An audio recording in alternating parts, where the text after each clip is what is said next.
జగన్ లిక్కర్‌కి సంబంధించినటువంటిది సంపాదించాడు. దానికి ప్రధానమైనటువంటి కారణం రాజ్ రెడ్డి అన్నటువంటిది మొన్న విజయసాయి రెడ్డి స్టేట్మెంట్ తర్వాత వైరల్ అయినటువంటి అంశంలో రాజ్ రెడ్డిని పట్టుకొచ్చారు.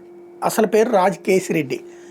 అది ఒక ఎత్తు అయితే ఇక్కడ కొత్త మలుపులు తిరిగింది ఏంటంటే అసలు అతను వాస్తవంగా విదేశాల్లో ఉన్నాను ఇక్కడికి వస్తాను అని చెప్పాడు అన్నటువంటి పాయింట్ తప్పని తేలింది.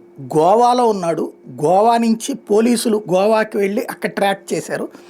అతను అక్కడ పట్టుకోబోతున్నారని తెలిసి అక్కడి నుంచి అతను అవతలకి వెళ్ళిపోయాడు. ఇది చెన్నై నుంచి హైదరాబాద్కి చేరుకున్నాడు. హైదరాబాద్ నుంచి చెన్నై వెళ్ళి చెన్నై నుంచి దుబాయ్కి వెళ్ళడానికి సిద్ధపడుతున్నటువంటి సందర్భంలో ఎయిర్పోర్ట్లోనే పోలీసులు అరెస్ట్ చేశారన్నటువంటి నెంబర్ 1.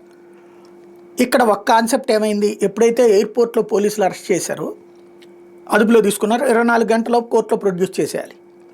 కాబట్టి ఇక ఆటోమేటిక్గా కోర్టులో ప్రొడ్యూస్ ఉంటారు. ఈలోపుగా సుధీర్ అనేటటువంటి వ్యక్తి ఈ రాజ్ రెడ్డి తరపున, అంటే ఇప్పటిదాకా జగన్ తరపున పనులు మిథున్ రెడ్డి, విజయసాయి రెడ్డి, వీళ్ళిద్దరి తరపున రాజ్ రెడ్డి తరపున ఇప్పుడు సుధీర్, ఇట్లాగ ఇంకో కొత్త పేరు తెర మీదకి వచ్చింది. అతను చేసుకొచ్చాడు అన్నట్టు. ఈలోపు విజయసాయి రెడ్డి స్పందించారు. కొంతమంది దొంగలు నా పేరు చెప్తున్నా, నేను 5 పైసలు కూడా ముట్టుకోలేదు అన్నట్టు. ఇప్పుడు రాజ్ రెడ్డిని అరెస్ట్ చేస్తే భవిష్యత్తులో విజయసాయి రెడ్డిని కూడా అరెస్ట్ చేస్తారా? మిథున్ రెడ్డిని అరెస్ట్ చేస్తే విజయసాయి రెడ్డిని కూడా అరెస్ట్ చేస్తారా?